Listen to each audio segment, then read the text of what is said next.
la histología del oído interno. Y para comprender mejor, primero conoceremos cuáles son las porciones del oído y sus funciones. Anatómicamente, el oído tiene tres porciones. La primera es el oído externo, conformado por la oreja y el conducto auditivo externo. La segunda porción es el oído medio, que está conformado por la membrana timpánica, la cavidad timpánica, los huesecillos martillo, yunque y estribo, y la trompa auditiva. La tercera porción es el oído interno, en el cual hay unas estructuras complejas, en los llamados laberinto óseo y laberinto membranoso. El oído tiene dos funciones básicas. La primera es el equilibrio y la segunda es la recepción del sonido. Para ambas funciones hay diferentes estructuras específicas distribuidas en el oído, la gran mayoría en la porción interna. Con cada uno de sus dos oídos, el animal puede procesar toda la información que recibe y definir si tiene que esconderse o salir corriendo. En el oído interno está el laberinto óseo, que se localiza en el área petrosa del hueso temporal y alberga en su interior al laberinto membranoso. El laberinto óseo está compuesto por la cavidad vestibular, los canales semicirculares anterior, lateral y posterior, donde se localizan las constituyentes responsables del equilibrio, y la cóclea, que a su vez está formada por el modiolo y el canal coclear donde se localiza el órgano de la audición. El laberinto membranoso se forma por una serie de conductos y sacos membranosos, alojados dentro del laberinto óseo, revestidos por un epitelio plano simple y llenos de endolinfa. Estos son los conductos semicirculares anterior, lateral y posterior, que se dilatan para formar las ampollas, el utrículo, el sáculo y el conducto coclear. También en el oído interno encontramos unos líquidos llamados linfas, que son la perilinfa y la endolinfa. La perilinfa circula por el pequeño espacio que está entre el laberinto óseo y el laberinto membranoso, y drena finalmente por el conducto perilinfático al espacio subaracnoideo. Esta perilinfa es un fluido extracelular típico, cuyo principal componente es el sodio. La endolinfa, por su parte, circula al interior del laberinto membranoso. Se produce en el conducto coclear y, finalmente, recorre el conducto endolinfático para llegar a su sitio de drenaje en el saco endolinfático, ubicado en los senos durales de la dura madre. Esta es un fluido extracelular, totalmente único, y su mayor componente es el potasio. La endolinfa es importante en la información espacial, ya que ésta se agita dentro del laberinto membranoso cuando el animal está en movimiento y activa las prolongaciones de las células especializadas, que están ubicadas en el aparato vestibular encargado del equilibrio. El aparato vestibular se constituye por el utrículo, el sáculo y los conductos semicirculares anterior, posterior y lateral. Estos se disponen en ángulo recto entre sí y tienen un extremo dilatado llamado ampolla. Todas estas estructuras están revestidas por un epitelio plano simple, sostenido por tejido conectivo. En una porción específica del epitelio del utrículo y del sáculo, se ubican los neuroepitelios, que componen las máculas, tanto del utrículo, que está en posición horizontal, como del sáculo, que tiene posición vertical.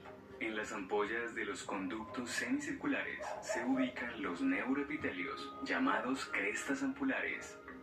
Las máculas son áreas sensitivas que detectan la aceleración lineal y los cambios de posición de la cabeza. Permiten controlar la postura, la marcha y el equilibrio.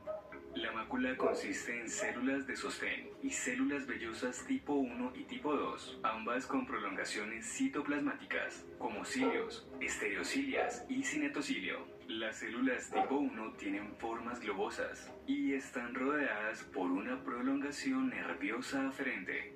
Las células tipo 2 tienen forma de botella y en la zona basal se relacionan con fibras aferentes y eferentes.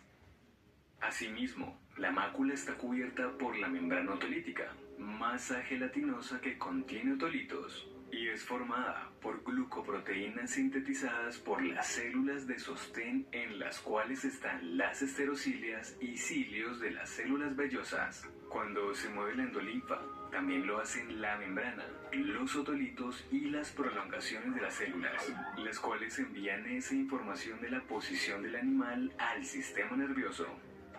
Las crestas ampulares están integradas por células vellosas tipo 1, tipo 2 y de sostén, similares a las de la mácula, sobre las que se dispone una cúpula gelatinosa que atraviesa toda la cresta y contacta con la pared opuesta de la ampolla.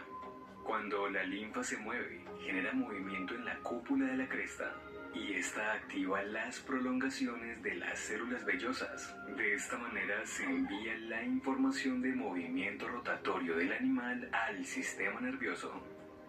En resumen, son 5 estructuras en cada oído, 3 crestas y 2 máculas altamente especializadas que le indican al animal cuál es su postura y si está en movimiento. La otra función del oído interno es la recepción del sonido, realizada por el órgano espiral localizado en la cóclea, específicamente en el conducto coclear. La cóclea es una estructura en forma de caracol. Está formada por el canal coclear y el modiolo, y rodeada por el revestimiento óseo del temporal. El canal coclear corresponde a la zona donde se localizan los componentes membranosos, en tanto que el modiolo es la zona ósea interna, que atraviesa longitudinalmente toda la cóclea a modo de una gruesa columna, y emite lateralmente finas láminas óseas, que forman el suelo donde se ubica el órgano de la audición o órgano de Corti. En su zona central se dispone células ganglionares y fibras aferentes y eferentes del nervio auditivo. El canal coclear se inicia en la cara anterior del oído interno en contacto con la pared ósea del oído medio y termina en una abertura a modo de ventana ósea denominada helicotrema. Este se compone por 3 escalas: vestibular, central o conducto coclear y timpánica. La escala vestibular es revestida por células planas que descansan sobre la membrana vestibular. Esta se comunica con la escala timpánica a nivel del helicotrema. Por ella circula perilinfa. La escala timpánica es revestida por epitelio plano simple. Constituye el piso de la escala central y es llamada membrana basilar. Por ella circula perilinfa. La escala central o conducto coclear es un conducto largo en forma de espiral que recuerda un caracol. Su ángulo agudo se relaciona con el modiolo, del que parte una pequeña trabécula ósea que forma parcialmente el piso de esta escala, en la que descansa el órgano espiral que es sostenido por la membrana basilar. El epitelio que reviste la pared externa es cúbico, estratificado, capilarizado, llamado estría vascular, la cual produce endolinfa. El órgano espiral contiene células internas tipo 1 y tipo 2, que transforman la energía mecánica de las vibraciones del sonido en energía eléctrica. Las estereocilas de estas células pueden estar embebidas en la membrana tectorial, que es una estructura gelatinosa producida por células interdentales localizadas en el limbo espiral. El órgano espiral tiene además células de sostén y terminaciones nerviosas aferentes y eferentes del nervio coclear. Las células de sostén constituyen el armazón e incluyen las células limitantes internas y externas, pilares internas y externas, las falángicas internas y externas, que son de soporte para las células vellosas. Adicionalmente se encuentran 2 túneles, el interno y el externo. El ganglio espiral se localiza en la base del modiolo y contiene neuronas que se proyectan hacia las células tipo 1 y 2. Es así como el perro percibe el guau, inicialmente como una onda que pasa por la oreja, después va por el conducto auditivo externo, toca la membrana timpánica, luego los huesecillos que transmiten la onda a la ventana vestibular, y moviendo la perilinfa de la escala vestibular, esta onda sigue moviendo estructuras como la membrana vestibular y la endolinfa del conducto coclear, donde toca la membrana tectorial y se mueven las esterocilias de las células vellosas del órgano espiral. Finalmente, estas células envían la información por el nervio al cerebro. Este viaje a través del oído interno nos hace entender cómo funciones tan importantes para cualquier animal, como el equilibrio y la audición, son realizadas por pequeñas estructuras